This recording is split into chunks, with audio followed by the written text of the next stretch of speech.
저는 봉독한 말씀 통해서 말씀대로 이루어지이다 하는 제목으로 말씀을 전하겠습니다.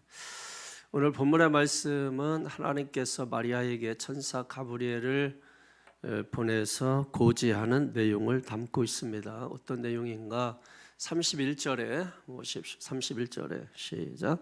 보라, 네가 잉태하여 아들을 낳으리니 그 이름을 예수라 하라. 아멘. 오늘 이 본문의 말씀은 우리에게 너무나 익숙한 말씀이죠. 너무나 익숙한 말씀이기 때문에 쉽게 생각하고 쉽게 넘어가는 경향이 있습니다. 근데 과연 우리가 이 말씀을 이렇게 들었을 때 과연 이게 쉬운 말씀인가? 과연 이 말씀을 우리가 쉽게 받아들일 수 있는 말씀인가? 할 때 전혀 그렇지 않다라고 하는 것을 알 수가 있습니다. 지금 마리아의 상태가 어떤 상태입니까? 오늘 성경은 그가 처녀라고 말을 하고 있습니다. 정혼을 했지만은 아직 처녀예요. 여러분, 유대 나라에서는 정혼과 결혼식이 따로 있습니다. 정혼을 하면 법적으로는 부부 관계가 인정되지만은 정혼하고 바로 신부는 자기 집으로, 신랑은 또 자기 집으로 각각 헤어지는 것입니다. 그리고 1년 동안 헤어져서 이제 여자 쪽에서는 다 과거를 정리하고 또 앞으로 함께 살아갈 사람들에 대해서 어떤 성향의 사람인지 또 신랑은 또 어떤 사람인지를 파악하고 그 기간을 한 1년여 정도 갔습니다.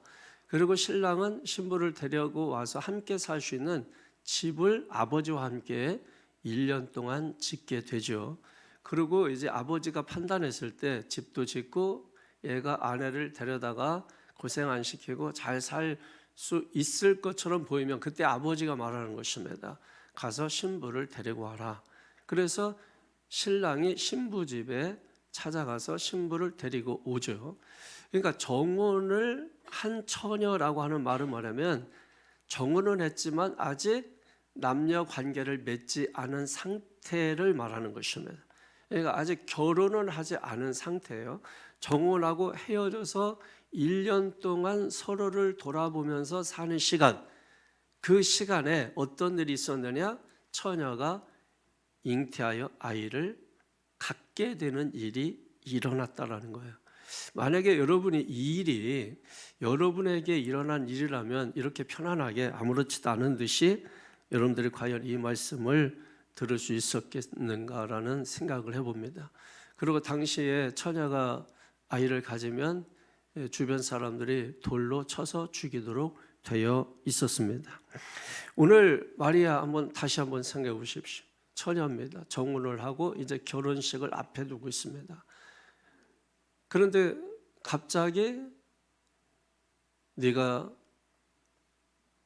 잉태하여 아들을 낳을 것이다. 여러분, 이 이야기를 들었다고 마리아의 그 마음 상태가 또 어떻게 얼마나 혼란스럽고 지금 이 상황이 어떤 상황인가, 본인은 그런 일도 없는데 이런 일이 있다고 하니까 이게 얼마나 답답한 일이겠는가 하는 것입니다.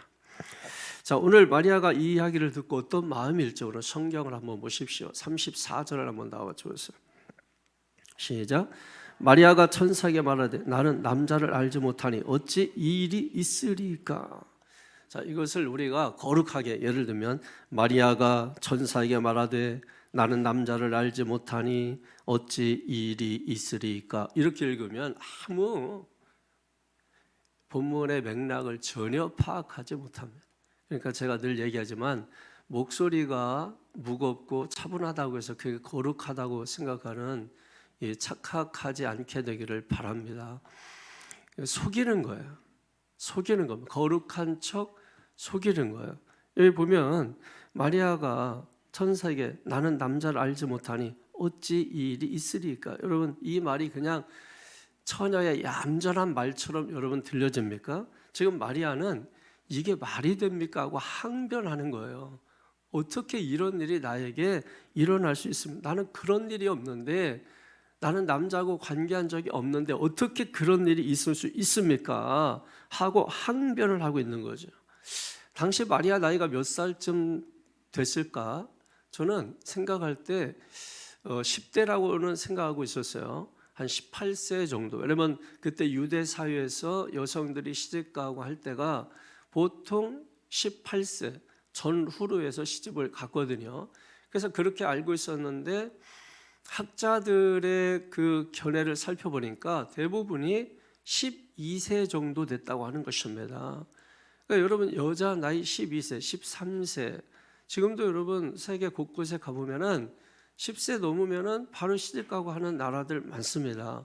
근데 지금 유대사에서도 마찬가지로 지금 12세, 13세 마리아의 나이, 우리가 성모 마리아 하니까 나이가 굉장히 지긋이 들고 또 나이가 있는 것처럼 여러분 생각을 하지만은 여러분 한번 딱 떠올려 보세요. 우리 지금 교회에서 12세, 13세, 여러분 초등학교 5학년, 6학년 바로 그 나이입니다. 그런데 그 12세, 13세 되는 나에게 초등학교 5학년, 6학년 되는 그 아이에게 야, 너 아이를 가졌다. 여러분 이 이야기를 했을 때 그 아이는 어떨 거며 그리고 그 부모는 어떤 마음이겠는가. 여러분 이것을 이미지 가운데 떠올리지 않으면 오늘 본문은 죽었다 깨어나도 이해하지 못합니다. 그래서 성경을 우리가 하나님의 말씀으로 받지 못하는 이유가 제가 말씀을 잘못 전해서가 아니라 여러분이 이해력이 부족해서 그런 거예요. 깨닫는 게 부족해서 그런 것입니다. 여러분 보기만 해도 알면 우리가 얼마든지 이해하는 것입니다. 여러분 소설책 보면은 눈물도 흘리고 감동도 이해하기 때문인 것입니다. 근데 왜 성경은 그렇게 보지 못하죠? 내 마음이 닫혀 있어서 그런 거예요. 내 마음이 하늘을 볼 능력이 없어서 그런 거죠. 근데 우리는 남 탓하잖아요. 사랑하는 성도 여러분, 우리가 정확히 우리 자신을 깨닫지 못하면 우리가 하나님과는 절대로 연결되지 않습니다. 그래서 하늘의 능력을 공급받아 사는 사람이 있고 땅의 힘을 공급받아 살려고 하는 사람들이 있습니다. 그러므로 오늘 이 시간 저는 여러분에게 권고합니다. 하나님의 말씀을 듣는 자세는 내 마음을 다 내려놓는 겸손함에서 시작하는 것입니다. 오늘 성경은 우리에게 그걸 보여주고자 하는 것입니다. 어떻게 마리아가 하나님의 아들 메시아를 그 품에 안게 되었는지, 여러분 그 이유가 무엇인지 하고 처음 시작을 끔찍하게 말도 되지 않는, 이해할 수 없는, 받아들일 수 없는 그 상황으로 시작을 하게 되는 것입니다. 도저히 이해할 수 없죠. 받아들일 수 없죠. 그럼에도 불구하고 마리아 고백 한번 들어보실래요? 오늘 본문의 맨 마지막 38절에 시작. 마리아가 이르되 주의 여종이 오니 말씀대로 내게 이루어지이다 하매 천사가 떠나가니라. 아멘. 자, 여러분 마리아가 지금 자꾸 이미지를 놓치면 안 돼. 12살, 13살 정도 됩니다. 그리고 저는 한 18살 정도 되지 않았을까 이렇게 생각을 하고 있었는데 그것도 저는 좀 나이를 많이 낮춰서 생각을 한 건데 학자들은 12살, 13살 정도라는 거예요. 그런데 이런 끔찍한 소리를 들었습니다. 부모라도 이해할 수가 없습니다. 그럼에도 불구하고 그 마리아가 고백하는 소리를 들어보십시오. 주의 여종이 오니 말씀대로 내게 이루어지이다.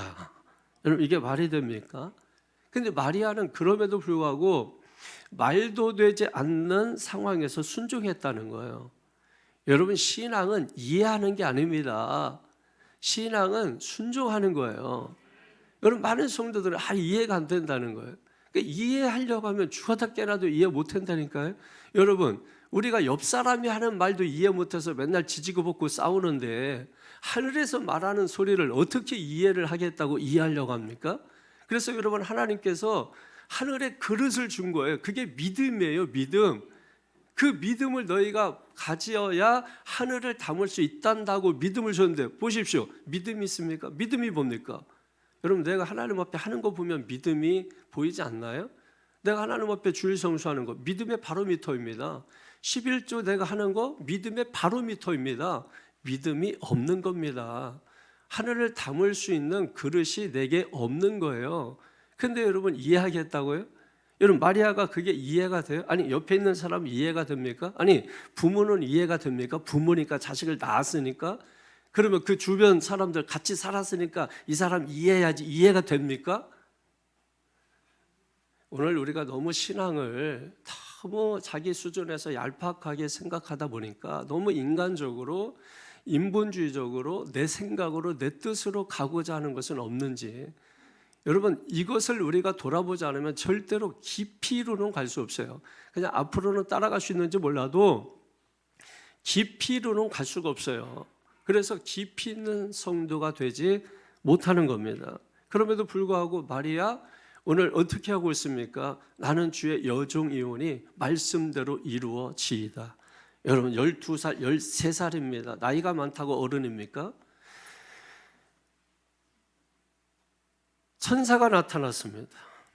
여러분 천사가 나타났으니까 갑자기 막 떨려서 그런 말을 했겠지. 여러분 천사도 여러분 자주 보면은 그게 그렇게 무섭지 않아요. 어쩌다 그냥 평생에 한 번면 천사 봤다 막 이러겠지만 그 천사가 여러분 밥만 먹으면 나타나 보세요.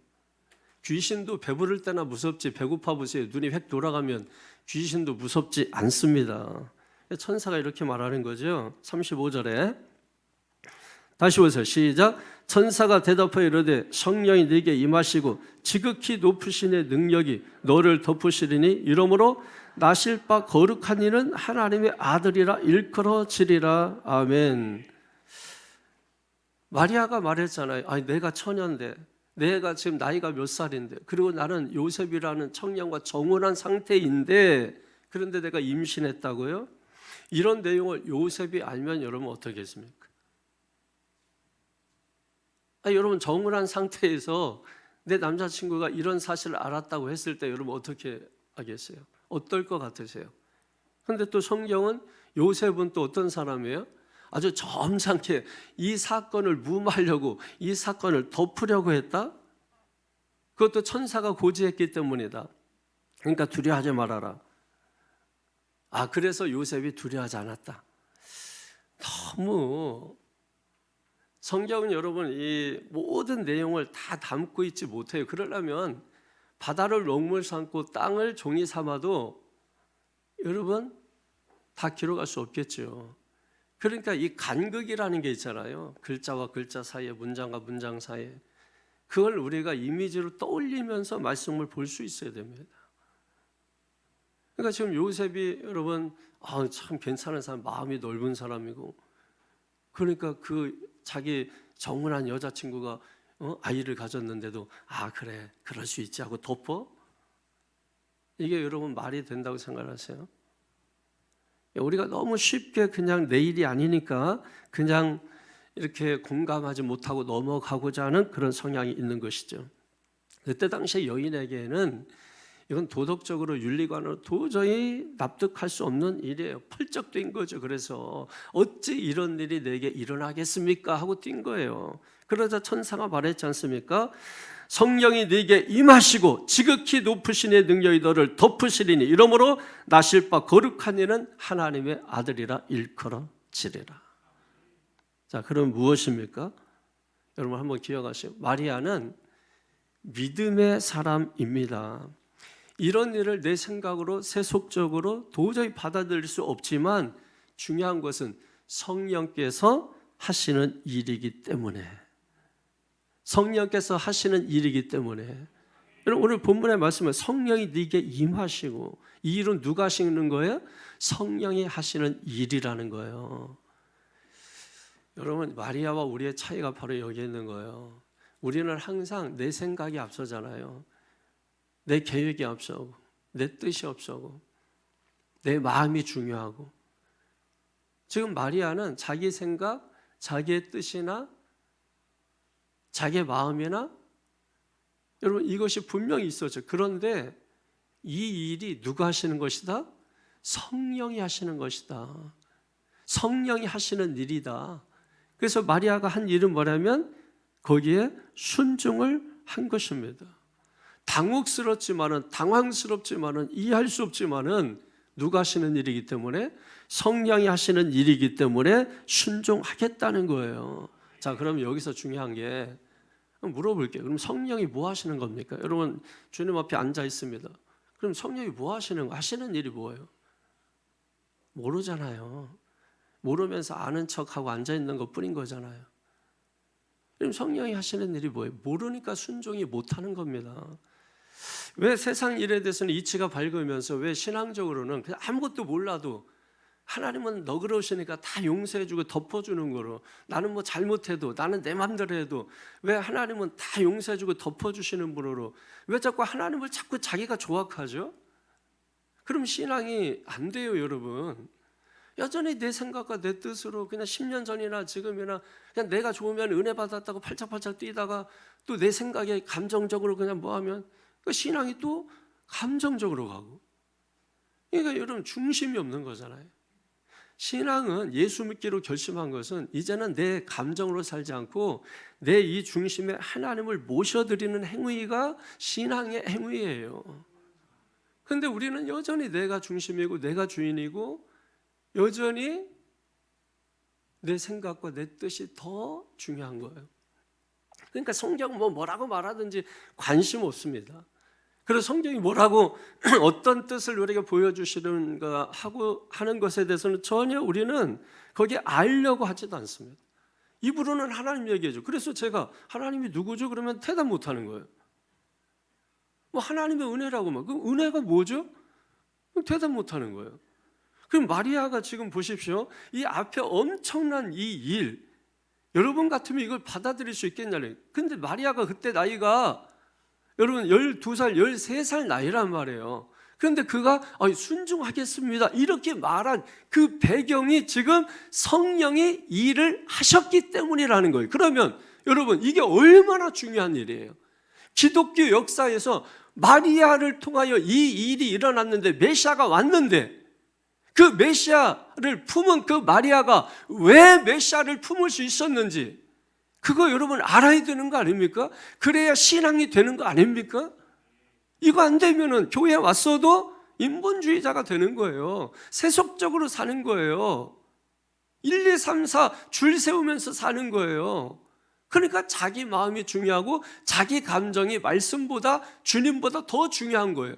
교회 질서보다 자기가 더 중요한 거예요. 여러분 이렇게 되게 되면 교회가 교회 되겠습니까? 여러분 신앙이 되겠냐는 거예요. 그러면 성령이 하시는 일이 도대체 무엇이냐? 그런데 한국 교회는 이 성령에 대하여 너무나 많이 오해하고 왜곡하고 있다는 것입니다. 우리나라는 샤머니즘적인 성향이 아주 강한 나라입니다. 미신적인 게 아주 강한 나라예요. 기독교가 우리나라 들어오면서 기독교는 상당 부분 타락을 했습니다. 그래서 우리는 그냥 무턱대고 받아들였죠. 그래서 이게 교회인가 보다. 그래서 교회 가면 좋고 교회 가면 막 신나고 교회 가면 내 마음대로 하고 교회 가면 뭐 그냥 전부 여러분 인본주의적인 생각으로 교회가 타락한 겁니다. 근데 우리는 그걸 봤으니까 그게 교회라고 생각하고 그 기준에서 조금 멀어지면 이상하다 이렇게 생각을 하는 거예요. 기준이 누구예요? 자기 자신이에요. 그럼 신앙의 기준이 내가 되면 벌써 여러분 그거는 신앙이 아니죠. 신앙이라는 자체가 기준을 내가 기준 삼던 거를 하나님을 기준 삼는 게 신앙인데 여러분 하나님이 밀려나고 주변으로 밀려나고 내가 중심에 서서 여러분 지금 이 시간도 예배하는데 하나님은 온데간도 없고 내 감정만 지금 앞세우면서 여러분 우리가 앉아 있을 수 있지 않겠습니까? 그럼 그게 예배가 되겠어요? 그런 사람이 말씀이 귓등으로라도 들리겠느냐는 것입니다.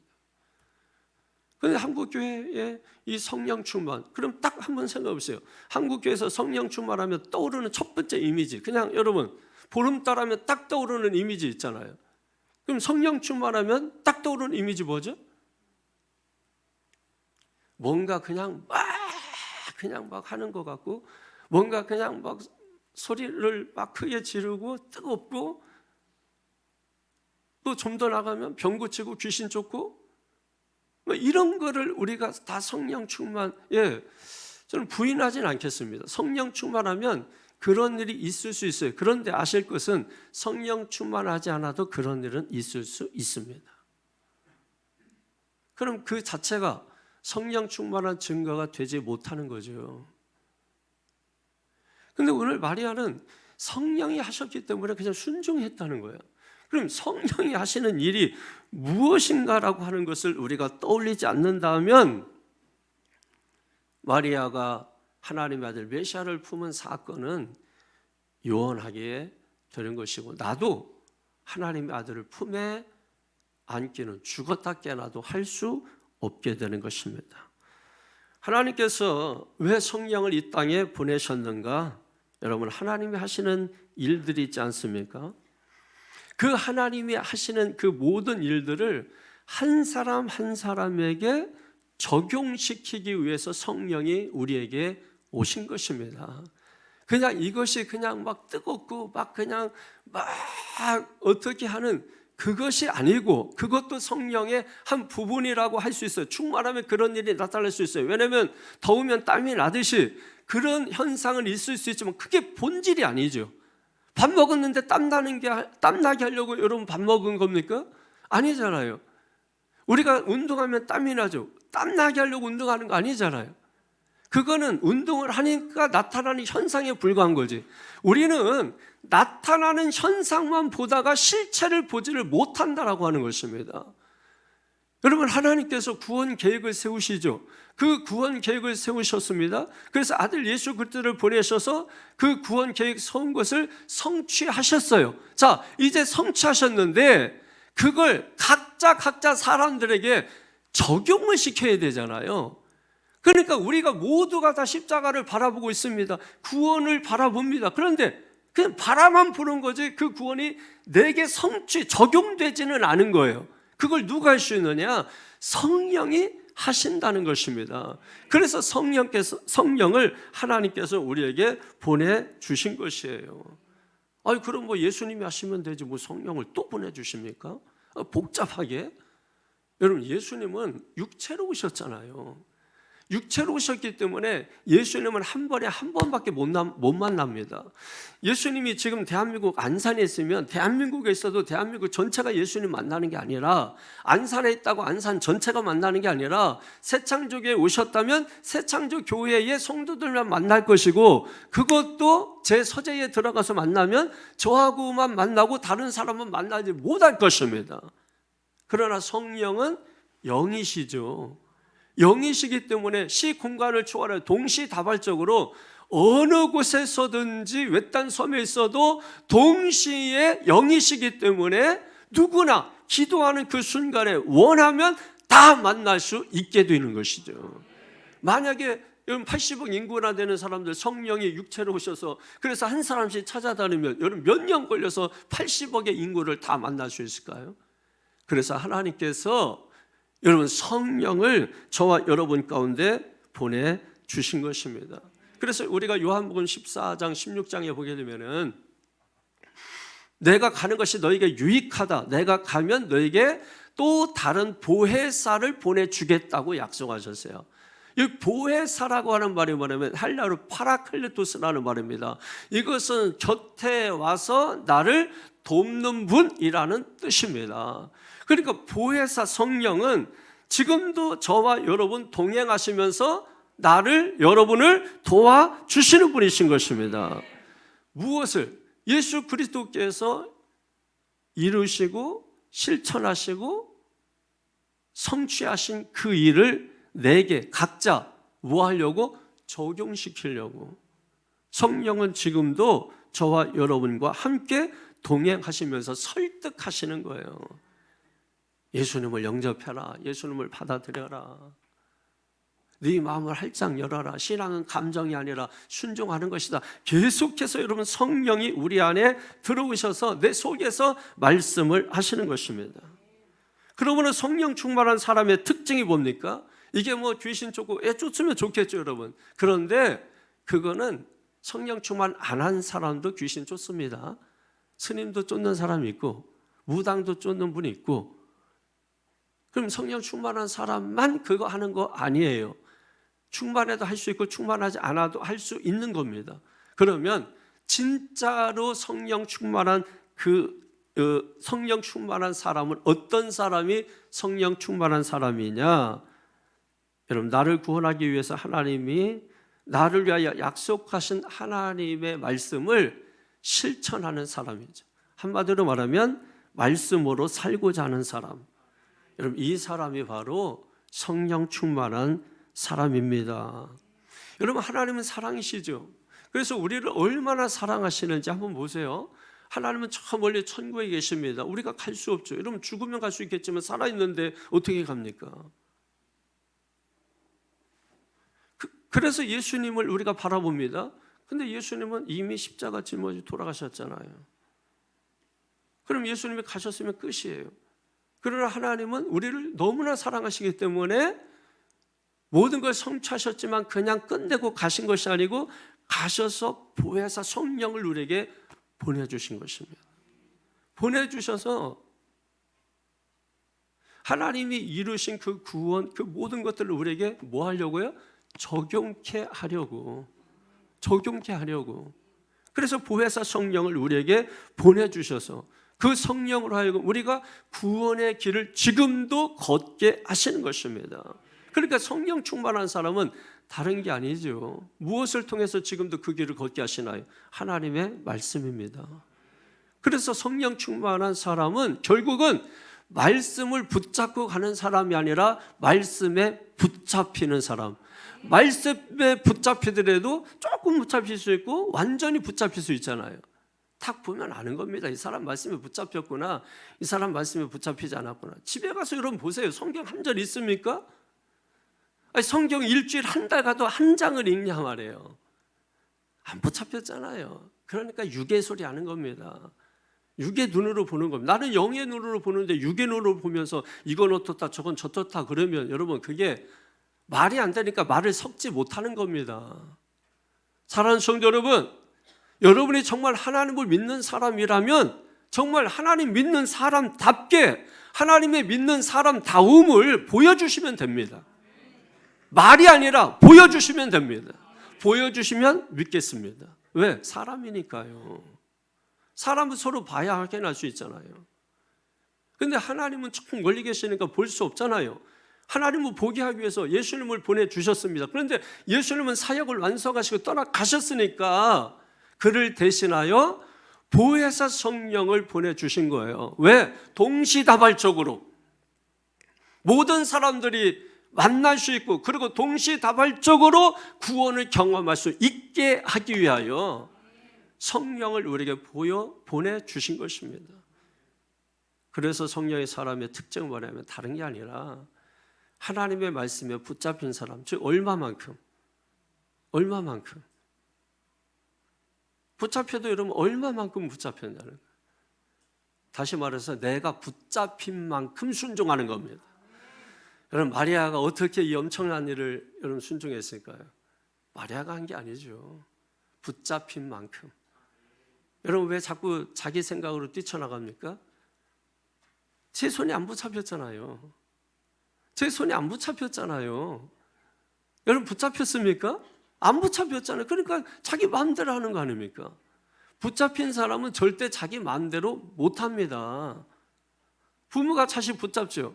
붙잡힌 자식, 붙잡혀도 붙잡히지 않는 자식, 여러분 어떻게 다르죠? 여러분 하나님 거꾸로 생각해 보십시오. 우리 하나님의 자녀입니다. 하나님은 우리가 아버지라고 부릅니다. 그 아버지에게 어떻게 붙잡혔죠? 얼마만큼 붙잡혔죠? 붙잡힌 만큼 순종하고 따르는 겁니다. 이해되시겠습니까? 그래야 나를 돌아보게 돼요. 그래서 말씀은 유리창이 아닙니다. 말씀은 거울입니다. 자기를 보는 겁니다. 자기를 보는 눈이 없으면 영적인 소경, 눈뜬 소경이에요. 성경은 그걸 얘기하는 겁니다. 눈먼 소경을 얘기하는 게 아니라 성경은 눈뜬 소경을 말하는 겁니다. 네가 눈은 뜨고 있지만은 너는 보지 못하는구나. 너 예배하고 있지만은 죽었구나. 여러분 성경 그걸 보는 거죠. 그래서 말씀은 무엇입니까? 그 죽은 영혼을 살리는 거죠. 살리는 것입니다. 그래서 말씀을 지금도 전하고 있는 것입니다. 그런데 사람은 자기 소욕이 있죠? 깨닫지 못합니다. 여전히 자기 소욕입니다. 그래서 왜 말씀이 주일마다 선포되고 매일 새벽마다 선포될까요? 그만큼 내가 강한 겁니다. 사람이 한 번 말하면, 한 번 딱 들으면 그걸로 끝나겠죠. 한 번 말하고 두 번 말하고 10번 말하고 100번 말해도 듣지 않으면 어떻게 합니까? 어떻게 해야 돼요? 죽입니까? 살립니까? 포기합니까? 어떻게 합니까? 그래서 하나님은 부모 자식으로 묶어준 겁니다. 그래서 부모 자식으로 묶어준 거예요. 내가 난 만큼 책임지라는 것입니다. 할렐루야. 그래서 하나님께서 저와 여러분을 부모 자식으로 묶어놓은 거예요. 내가 하는 대로 하면 심판받고 이미 끝장이죠, 여러분. 그럼에도 불구하고 멀어지고 도망가고 멀리 갔더니 찬송 백날 해봤자 하나님은 들쳐업고 다시 돌아오시는 것입니다. 이걸 우리가 은혜라고 하는 거예요. 그냥 뭐 한 가지 뭘 해줬더니 좋다고 그걸 은혜가 아니라 나는 아닌데 하면서 멀어져서 나는 내가 길 갈 거야 하는데도 하나님 포기하지 않고 보혜사 파라클레스 내 옆에서 같이 동행하면서 계속 나를 설득하는 거예요. 그런데도 듣지 않아요. 백날이고 천날이고 성령은 포기하지 않고 끝까지. 그걸 우리가 은혜라고 하는 거예요. 은혜를 엿바꿔 먹지 말고 은혜를 자기 수준에서 해석하려고 하지 말고 하나님의 수준에서 은혜를 볼 수 있어야 예수가 이 땅에 왜 오셨는지, 왜 성령이 우리에게 왜 보내주셔서 말도 되지 않는 이런 상황 속에 성령이 하시는 일이니까 순종하는지. 그래서 보니까 그만큼 말씀에 붙잡힌 만큼 순종하게 되어 있구나.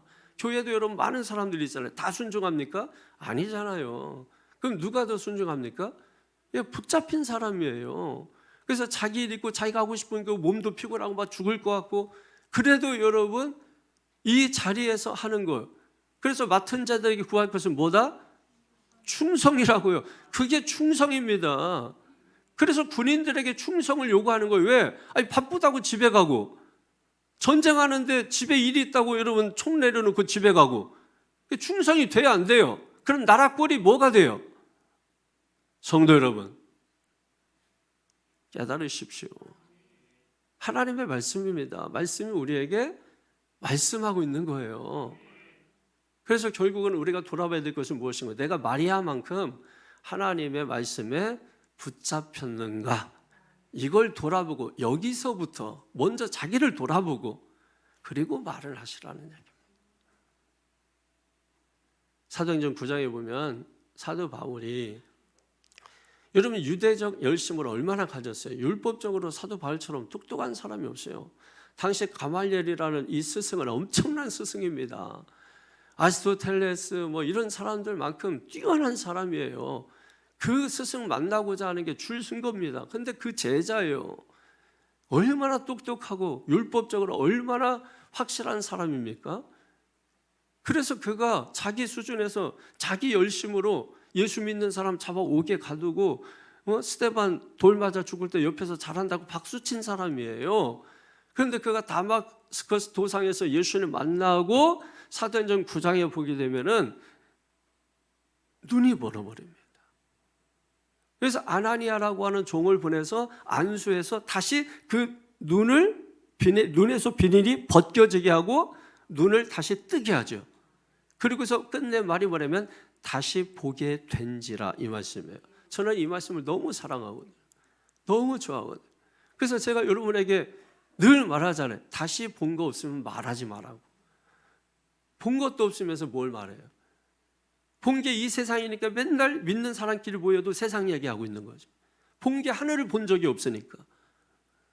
영의 세계를 본 적이 없으니까 맨날 자식 얘기하고 맨날 돈 얘기하고 맨날 냉장고 바꾼 얘기하고. 왜? 본 게 그거니까요. 그래서 믿음의 사람은 뭐예요? 영의 눈이라는 게 있잖아요. 육의 눈이 있고 영의 눈이 있고.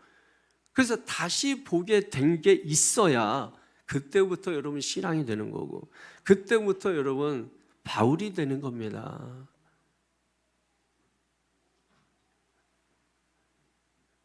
우리가 이 과정을 모르면 신앙 안에 들어가지도 못하고 들어올 수도 없고 늘 38선 경계 라인에 서서 거기서 왔다 갔다 하고 있는 것입니다.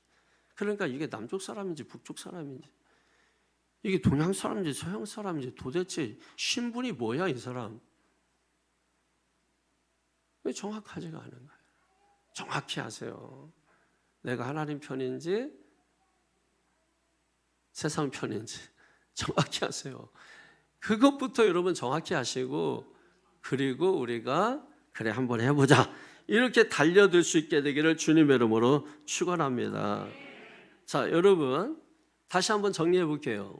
마리아 12살, 3살 정도 됐다고 해요. 아직도 저도 이렇게 말하면서 정말 그럴까 하는 생각이, 왜 우리는 그렇지 않거든요. 우리는 뭐 20 넘고 30 넘고 뭐 이렇게, 또 요즘은 이제 또 40 넘고 뭐 막 이렇게 여러분 하니까. 근데 정혼은 했어요, 어쨌든. 근데 아이를 가졌다. 이게 말도 되지. 마리아도 이해가 되지 않고 그걸 바라보는 요셉, 이걸 어떻게 요셉한테 말하지?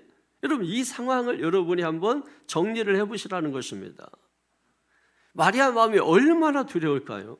그리고 주변 사람들 얼마나 말 많이 합니까? 여러분, 교회에서도 사랑을 그렇게 많이 하면서도 여러분, 하나님 말씀 뭐예요? 여러분, 하나님 말씀 모른다고? 몰라서 신앙생활을 못하는 거예요? 나 지금 물어보고 싶어요. 정말 당신이 하나님 말씀 몰라서 신앙생활을 못하는 겁니까?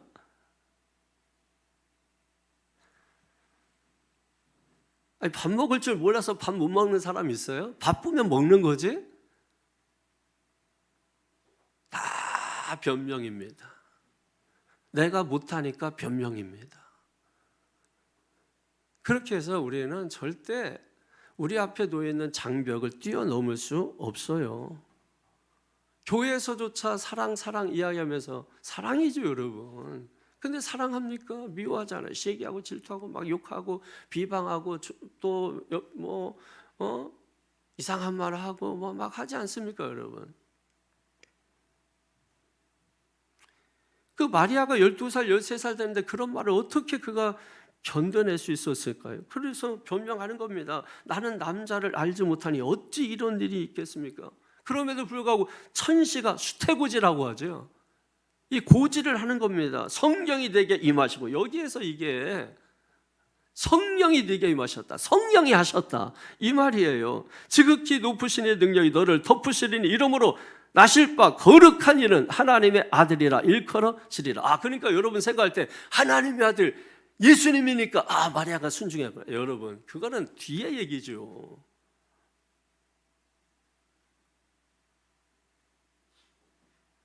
그래서 마리아가 그럼에도 불구하고 모든 걸 다 내려놓고 나는 주의 여종이오니 말씀대로 내게 이루어지이다. 결론부터 말씀드릴게요. 여러분, 이렇게 믿음의 사람이 되기를 축원합니다. 근데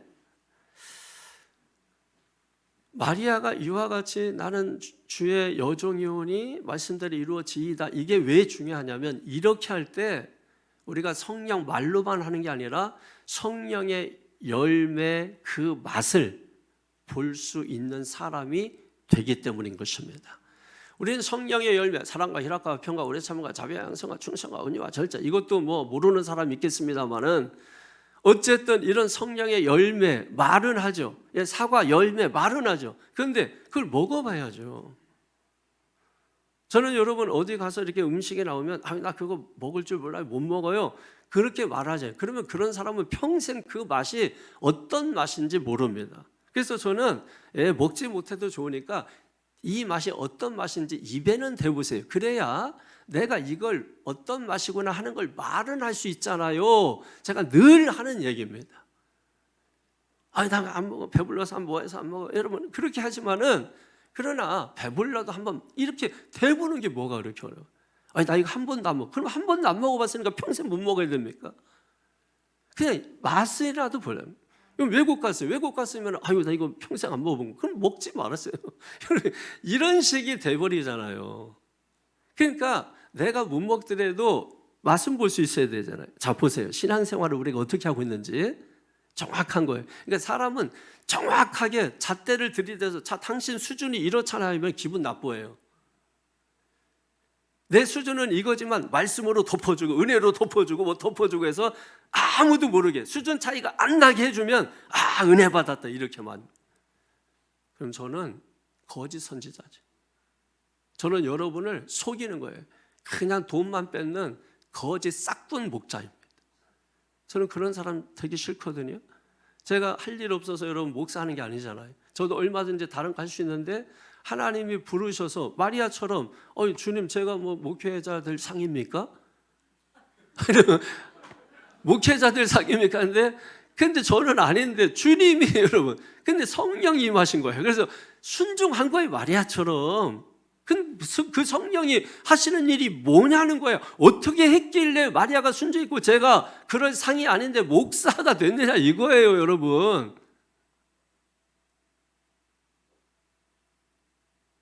붙잡힌 거죠.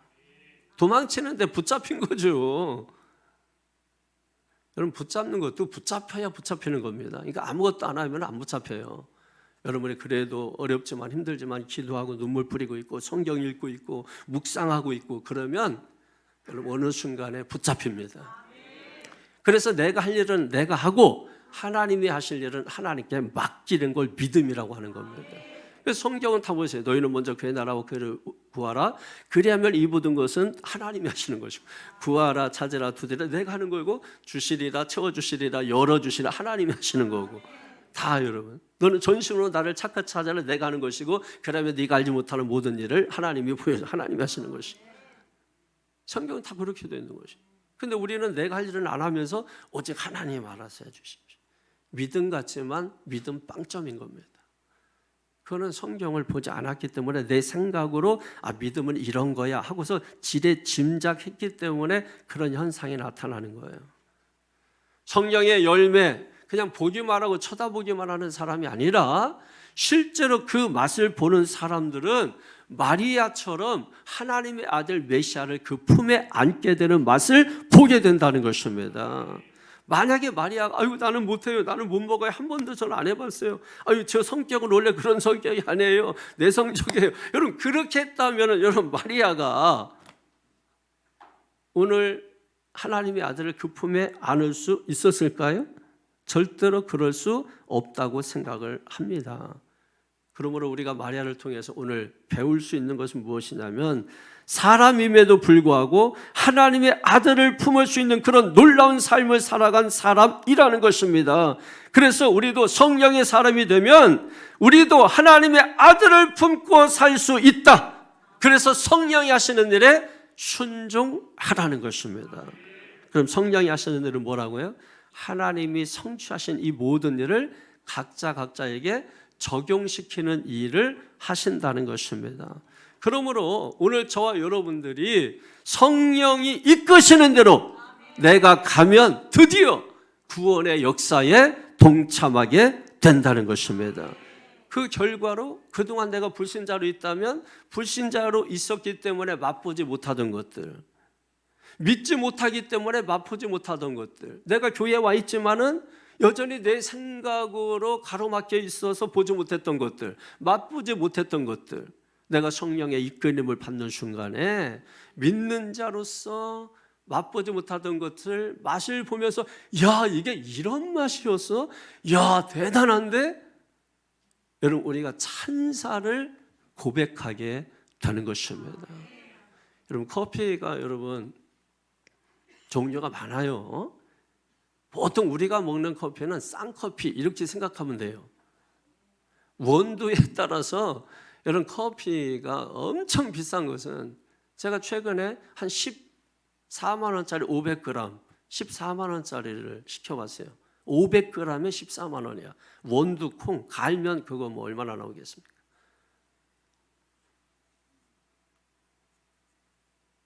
게이샤라는 커피인데 여러분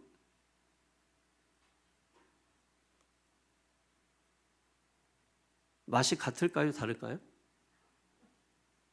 아유 뭐 시커먼 거 뭐 그거는 뭐 그거는 여러분이 맛을 볼 줄 모르는 거고, 그러니까 탓을 하는 거예요. 이 맛없는 게 뭐 이렇게 비싸 이렇게 말하는 거예요. 그러면 그게 커피 탓입니까? 맛을 못 보는 여러분 혀 탓입니까? 여러분 우리가 신앙생활을 보십시오. 내가 교회에 와서 맛을 못 보면서 자기 혀 탓이라고는 절대로 생각하지 않고 나는 문제없다고 생각하는 거예요. 그러면 성령의 열매를 맛을 볼 수 있어요? 없어요? 맛을 볼 수 없는 겁니다.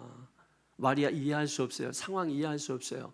근데 성령이 하시는 일이 뭡니까? 내게 적용시키는 거잖아요. 그래서 이해할 수 없었지만은 그럼에도 불구하고 주의 여종이니 말씀대로 하시옵소서 이루어지이다. 그리고 순종했더니 하나님의 아들을 그 품에 안게 되었다라는 거죠. 그러면 우리가 하나님의 아들을 품지 못하는 이유가 뭐냐는 겁니다. 그래서 아직도 땅의 것들을 마음에 품고, 그리고 여기에다가 이것저것 잔뜩 소욕적으로 가득 담아놓고, 그리고 하나님의 사람 볼 때는 눈이 핏줄이 해서 바라보고. 여러분, 그것이 저기 있는 게 아니라 이 안에 있다라고 하는 거예요. 마음이 깨끗해지면 보는 눈이 맑아집니다.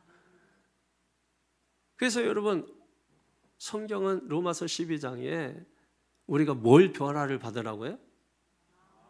마음을 변화받으라고요.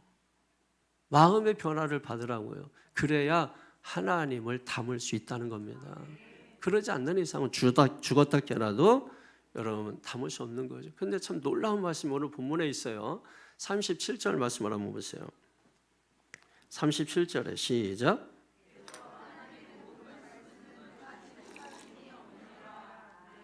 아멘. 좋아하시죠? 밑줄 쫙 그거 동그라미 해놓고, 왜? 하나님의 모든 말씀은 능하심이 없다. 좋다. 능치 못함이 없다. 하나님 말씀 하실 것들은 무슨 믿는 자의 능치 못함이 없느니라. 이게 뭐겠어요? 이게 뭐예요? 신념. 에? 우리가 믿음을 갖기 위해서는 이 말씀이 의미하는 바가 무엇인가를 깨달아져야 그게 믿어지는 거거든요. 믿어 해서 믿는 게 아니에요. 믿어져야 믿는 겁니다. 믿어지지 않으면 죽었다 깨어나도 믿지 못하는 거예요. 그래서 성령은 포기하지 않고 계속해서 여러분 우리에게 죽을 때까지라도 계속해서 말씀하시는 거예요. 그런 걸 우리가 은혜라고 하는 거예요. 근데 지금 이 말씀이 얼마나 대단합니까? 대저 하나님의 모든 말씀은 능하지 못하심이 없느니라. 이런 말씀이 여러분에게 이루어지기를 원한다면, 그 마리아가 그걸 맛봤잖아요. 어떻게 하라는 거예요? 그 말씀에 순종하고 붙잡히는 삶을 살라는 거죠. 그럴 때 이 말씀을 내가 맛볼 수 있다, 이런 겁니다. 순종도 안 하면서 자기 소욕으로 가득 차 있으면서, 그러면서 하나님의 말씀이 다 능하실 줄을 믿습니다, 그런다고 해서 이 말씀이 이루어지는 게 아니라는 것입니다. 만약에 그렇게 이루어졌다고 한들 그것은 꼭 그런 것은 아니라고 하는 것이죠. 그런데 여러분 한번 생각해 보세요. 우리가 하나님께 순종하고 그 말씀에 붙잡히는 삶이 쉬워요? 어려워요? 결코 쉽지 않습니다. 저 사람들 말씀에 순종하니까 쉬워 보이죠? 저분들 교회 일 열심히 하니까 쉬워 보이죠? 여러분이 그 일을 하려고 해보세요. 매일 새벽 나오고, 여기 장로님들, 우리 권사님들 매일 새벽 기도 해보세요. 새벽 기도 한 번 안 나오시는 분들 해보세요. 그렇게 만만합니까? 그렇게 저분들 하니까 나도 하면 할 수 있을 것 같고, 내일부터 작정하고 해보세요. 여러분 며칠이나 할 수 있는지. 자, 이러니까 여러분 다 드러나죠. 그래서 존경하세요. 존중해 주세요. 여러분이 함부로 판단할 수 있는 그런 사람들 아니잖아요. 그렇기 때문에 여러분이 한번 생각을 해보세요. 내가 지금 새해가 바뀌었습니다. 믿음을 다시 시작하고 싶다면, 정말 내가 믿음의 사람으로서 하나님의 사람으로서 다시 신앙하고 싶다면 성경을 보세요. 자기 생각으로 살지 말고. 성경을 좀 알아야 대화를 할 거 아닙니까? 성경 하나도 모르는데 어떻게 예수님의 12제자 이름도 모르는데 뭘 얘기합니까? 아니, 성령의 9가지 열매도 모르는데 뭘 얘기합니까? 뭐라고 이야기하겠습니까? 그러니까 교회만 나와줘도 아이고 감사합니다, 아이고 감사합니다. 여러분 이렇게 하고 있는 거 감사해야 되지 않아요? 그렇다고 대단한 일을 하는 거 아니지 않습니까? 그래서 아이고 그래도 식사하세요 고마워해야 되지 않아요, 여러분? 감사해야 되잖아요. 왜 자기 생각만 합니까? 내가 정말 하나님의 사람이라면 왜 자기 소욕적으로만 여러분 그렇게 하고자 하시는 것입니까? 그런데 중요한 것은 이렇게 사는 나라 할지라도 오늘 말씀 듣고 성령이 하시는 일에 붙잡히면 나도 하나님의 아들을 품에 안을 수 있다는 겁니다. 그게 말씀의 능력이 내게 이루어지는 거예요. 그게 성령의 열매를 맛보는 겁니다. 그래서 대저 하나님의 모든 말씀은 능하지 못하심이 없느니라. 할렐루야, 할렐루야. 여러분 마리아가 품에 안은 하나님의 아들 누구죠? 예수. 누구죠? 메시아. 자, 물어볼게요, 여러분. 여러분 살면서 많은 문제가 있죠. 짐이 있죠. 그 삶의 많은 문제들 해결해주고 짐을 내려주고 그분이 누구라고 생각하십니까? 메시아 아닐까요? 꼭 나를 죄에서 구원해 주시고, 여러분 거기에만 한정되지 말고 그렇게 오신 주님이 우리의 모든 짐을 내려주고 문제를 해결해 주실 수 있는 분이시죠. 그래서 예수님이 어떤 분인지 오늘 성경에 보니까 이렇게 말합니다. 한번 보십시오. 32절 33절 시작. 그가 큰 자가 되고 지극히 높으시니 아들이라 일컬어질 것이요 주 하나님께서 그 조상 다윗의 왕위를 그에게 주시리니 영원히 야곱의 집을 왕으로 다스릴 것이며 그 나라가 무궁하리라. 자, 앞에 보세요. 이제 제가 진짜 신앙인지 아닌지 제가 확인해 드리겠습니다. 자, 이 말씀을 보면서 박혜영 원사님 떠오르는 게 뭐예요? 지난번에 맞췄잖아. 철야 때. 자, 지금 떠오르는 게 없다면 날 것이라고 생각하면 됩니다. 떠올라야 돼, 뭐가. 자, 이게 안 떠오르는 게 난 희한하네. 다시 보세요. 그가 큰 자가 되고 지극히 높으시니 아들이라 일컬어. 여기까지는 잘 모르겠어요. 그런데 주 하나님께서 그 조상 다윗의 왕위를 그에게 주시리니 영원히 야곱의 집을 왕으로 다스릴 것이 그 나라가 무궁하리라. 자, 떠오릅니다. 뭐가 떠오릅니까? 자, 누구든지 얘기해 보세요. 그러니까 저한테 까불지 마세요. 예?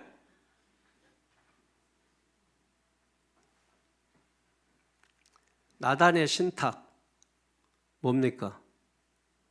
다윗의 소금 언약 뭡니까? 사무엘하 뭡니까? 7장. 거기에 나타난 말씀이잖아요, 여러분.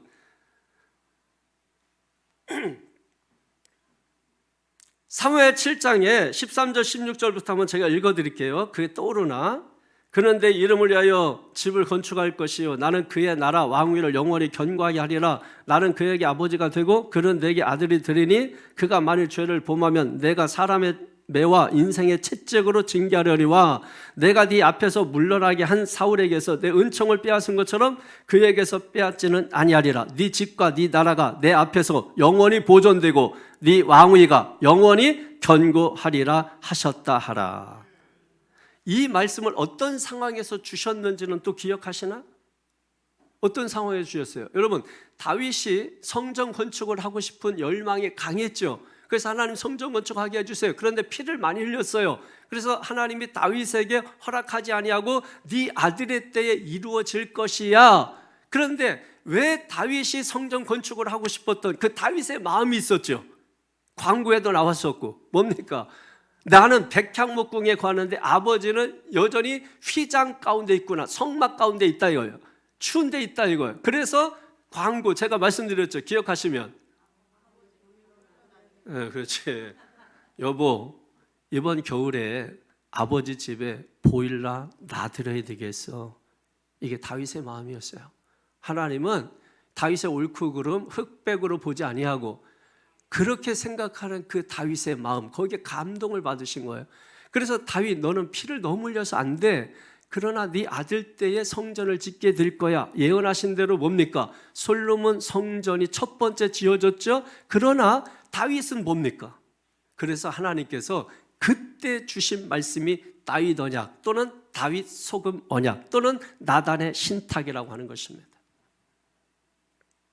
그런데 지금 이 말씀이 마리아에게 들려지고 있는 거예요. 그러면 생각을 해보세요. 지금 마리아가 앞에 이런 여러 가지 상황이 있는데 그런 상황에서 지금 예전에 자기 조상 다윗 언제입니까? 그런데 그 이야기가 그 말씀이 지금 마리아의 귀에 천사를 통해서 다시 들려지고 있는 거예요. 다시 이 마리아가 그때 이 말씀을 들으면서 어떤 생각을 하게 됐을까? 여러분, 그때 시대적인 상황이 어떤 상황이냐면 여러분 이런 겁니다. 구약 시대에 바벨론에서 포로가 돼서 이스라엘 백성들이 종살이하고 70년 후에 고레스에 의해서 풀려서 다시 자기 본향으로 돌아옵니다. 돌아와서 보니까 성전은 다 무너져 있고 나라는 다 회파되어 있고 그러니 아무런 미래 소망이 없는 그런 상황이에요. 그래서 하나님의 말씀이 말라기 선지자까지만 들려지고 그 이후에는 들려지지 않았습니다. 그래서 영적으로 보면은 영적 암흑기예요. 그 시대를 신학적으로 신구약 중간기 시대라고 하는 겁니다. 400년이 지났습니다. 아무리 400년이 지났다 할지라도 400년 동안에 그래도 하나님의 말씀은 기억하고 하나님의 말씀을 그래도 한둘은 기억하면서 살 줄 알았는데 아무도 하나님의 말씀을 말하지 않습니다. 들려지지도 않습니다. 그래서 하나님의 말씀이 없던 시기. 그런데 그때 누가 다스립니까? 헬라가 다스립니다. 헬라가 이스라엘을 정복하고 그래서 고통을 줍니다. 심지어 성전에 돼지 피를 뿌려버립니다. 이거는 유대인들이 제일 싫어하는 것이죠. 그런데 성전에다가 돼지를 잡아서 피를 온 곳에 다 뿌려버리는 이 악한 짓을 하는 것입니다. 그래서 마카비 혁명이라는 것이 일어나서 잠시 동안 이스라엘을 회복하는 것처럼 되었지만 또다시 로마가 이스라엘을 또 정복합니다. 그래서 로마의 식민지로 여러분 살아가게 되는 거죠. 식민지 삶, 우리도 36년 동안 경험했지만은 실제적이긴 하지만 지금도 잊지 못하고 있지 않습니까? 그러니 그 고통이 이 처절함이 얼마나 크겠는가. 그런데 그런 상황에서 다윗의 왕위 그리고 그 왕위가 영원하리라, 그게 지금 마리아의 귀에 들려지고 있는 것입니다. 그때 마리아가 무엇을 생각하겠느냐는 것입니다. 사랑하는 성도 여러분, 우리도 영적 이스라엘입니다. 우리의 삶 가운데서도 마찬가지로 우리도 지금 보면 영적으로 암흑기일 수가 있어요. 또 시대적으로 정치적으로 경제적으로 바라볼 때 암흑기라고 여겨질 수도 있습니다. 그와 같은 때에 오늘 이 말씀을 들을 수 있는 영의 귀가 번쩍 열리기를 주의 이름으로 축원합니다. 이 말씀을 시작하는 성취시킬 바로 그 메시아, 그 메시아를 지금 마리아는 품에 안고 있는 겁니다. 그러니 여러분 그 가슴이 얼마나 벅차고 이해할 수 없지만은 순종하는 겁니다. 이해할 수 없지만은 순종하는 겁니다. 그래서 신앙은 이해하는 게 아니라 순종하는 것이라고 말씀을 드렸지 않습니까? 그런데 그렇게 메시아를 안게 된 그 비결이 바로 성령의 사람이었다라는 거예요. 저와 여러분 다 하나같이 성령의 사람이 되기를 바랍니다. 그럼 결론적으로 성령의 사람은 어떤 사람이냐? 이건 알아야 되지 않겠습니까? 누가 성령의 사람이냐? 여러분, 성령의 사람은 내가 하고 싶은 것이 많고 내 생각이 많고 자기 중심적으로 행할 것이 많습니다. 그런 사람 성령의 사람 아닙니다. 성령의 사람은 그럴지라도 하나님의 말씀에 붙잡혀서 하나님의 말씀이 나를 붙잡기 때문에 붙잡힌 만큼 우리가 믿음을 따라서 순종하면서 나아가는 사람, 이 사람이 바로 성령의 사람이고, 이 사람이 앞서 말씀드린 그 말씀의 위대한 능력이 내게 이루어지는 걸 경험할 수 있는 사람이고, 더 나아가서 하나님의 아들 메시아를 그 가슴에 품고 살 수 있는 사람. 여러분, 그 메시아를 품었을 때 마리아는 여러분 나머지 인생을 어떻게 살아갈까요? 세상을 구원할 자, 가슴에 품고 사는 거예요. 여러분, 말씀을 품고 사는 성도들 여러분 어떻게 살까요? 죽음이 두렵겠습니까? 여러분, 핍박이 무서워서 피하겠습니까? 사랑하는 성도 여러분, 오늘 하나님의 말씀을 가슴에 품고 사는, 하나님의 아들 메시아를 가슴에 품고 사는, 말씀에 순종하는 성령의 사람들 되시기를 바랍니다. 오늘 우리는 그저 마리아 그러면 예수님을 낳고 그래서 성탄절 마리아, 동정녀 마리아, 그래서 성모 마리아, 장난하는 것입니다. 정말 중요한 것은 그게 아니잖아요. 그런 어떤 형식적으로 그래서 뭘 동상 세우고 그거 하려고 한 게 아니잖아요. 기억은 무슨 뭘 세워야 기억합니까? 추억, 마음에 갖는 거 아닌가요? 신비, 마음에 새기는 거잖아요. 영원히 가는 거잖아요.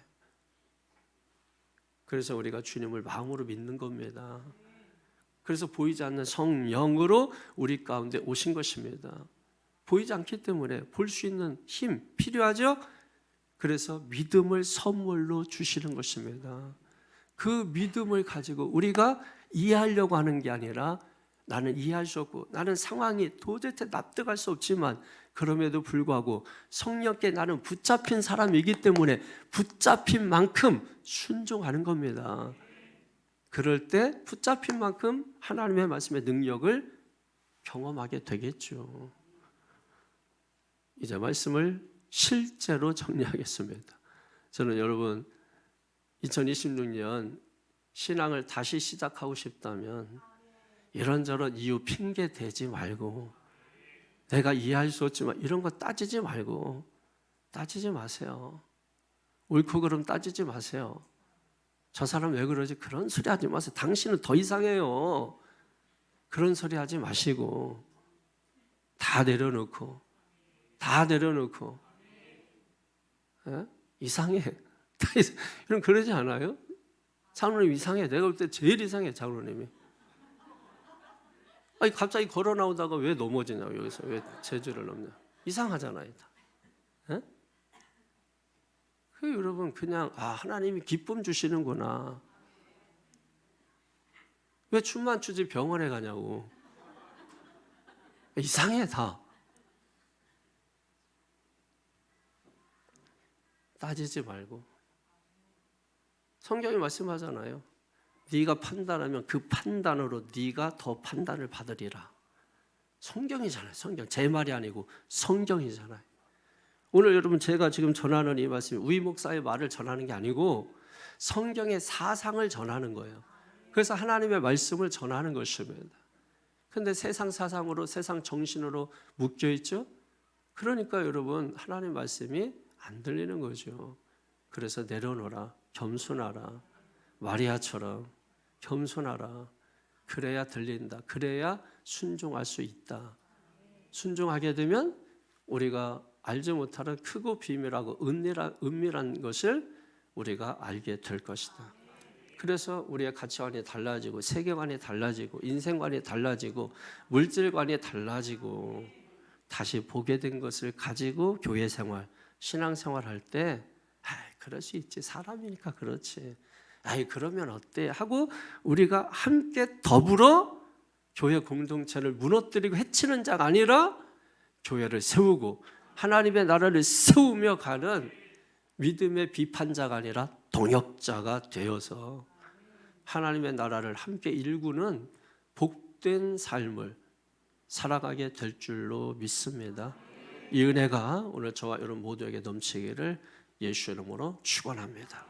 기도하겠습니다. 거룩하신 아버지 하나님 감사합니다. 오늘 마리아 우리가 살펴보면서 정말 우리가 얼마나 모지랭인가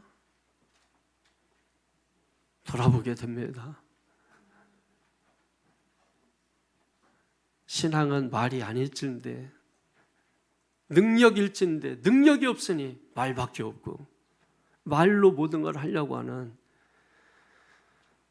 우리의 부족함과 연약함을 오늘 그 연약한 12살, 13살 나이가 많아서 어른이 아니라 성령의 사람, 하나님 말씀에 붙잡힌 사람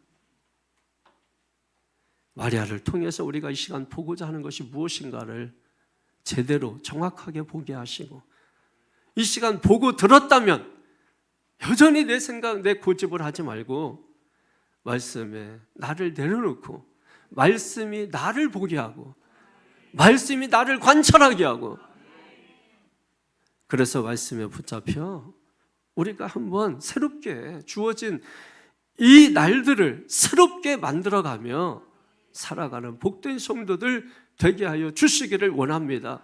그래서 하나같이 성령의 열매를 맛보고 그래서 하나같이 하나님의 아들 메시아를 가슴에 품고 사는 하나님의 위대한 말씀을 마음에 품고 사는 거룩한 주의 백성들 되도록 인도하여 주시옵소서. 주님께 모든 영광 올리며 축복하고 예수님의 이름으로 기도하옵나이다. 아멘.